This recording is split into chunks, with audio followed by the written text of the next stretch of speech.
এটাই প্রাচীন ব্যাবিলন দুর্গ। এই দেয়ালের ওপারেই মাটির একেবারে তলায় রয়েছে সেই জায়গা। হ্যাঁ দর্শক, বেঙ্গল ডিসকভারির পর্দায় আজ উন্মোচিত হতে যাচ্ছে 2000 বছরের পুরনো এমন এক রহস্য যা আপনি জানেন না।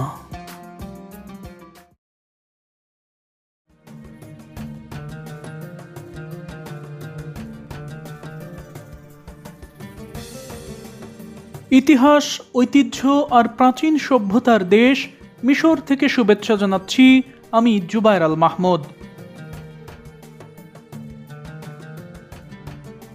দর্শক মণ্ডলী, ইতিহাসের ডালায় চড়ে আজ আমি এমন এক ঐতিহাসিক স্থানের সন্ধান পেয়েছি যা আমি কখনোই কল্পনা করিনি। হ্যাঁ দর্শক, আজ আমি যাচ্ছি সেই প্রাচীন ব্যাবিলন দুর্গে, যেখানে রয়েছে হজরত ঈসা আলাইহিসসালাম এবং মা মারিয়ামের এমন এক ঘর যা দেখার জন্য আমি রীতিমতো উদ্গ্রীব হয়ে আছি।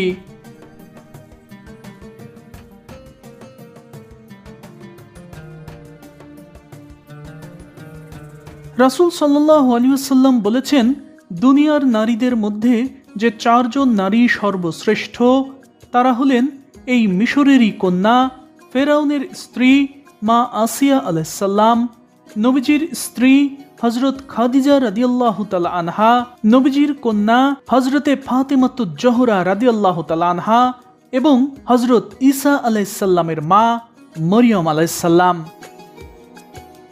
হ্যাঁ দর্শক, বেঙ্গল ডিসকভারির পর্দায় আজ আপনাদের আমি দেখাবো মা মরিয়মের সেই ঘর যেখানে ঈসা আলাইহিসসালামকে নিয়ে তিনি আশ্রয় নিয়েছিলেন।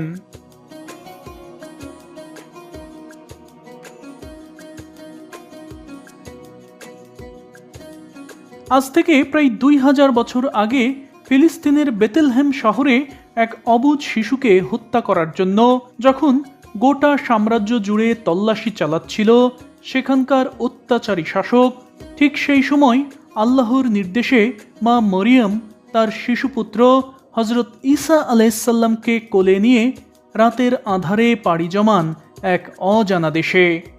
আর সেই অজানা দেশটি হলো এই প্রাচীন মিশর।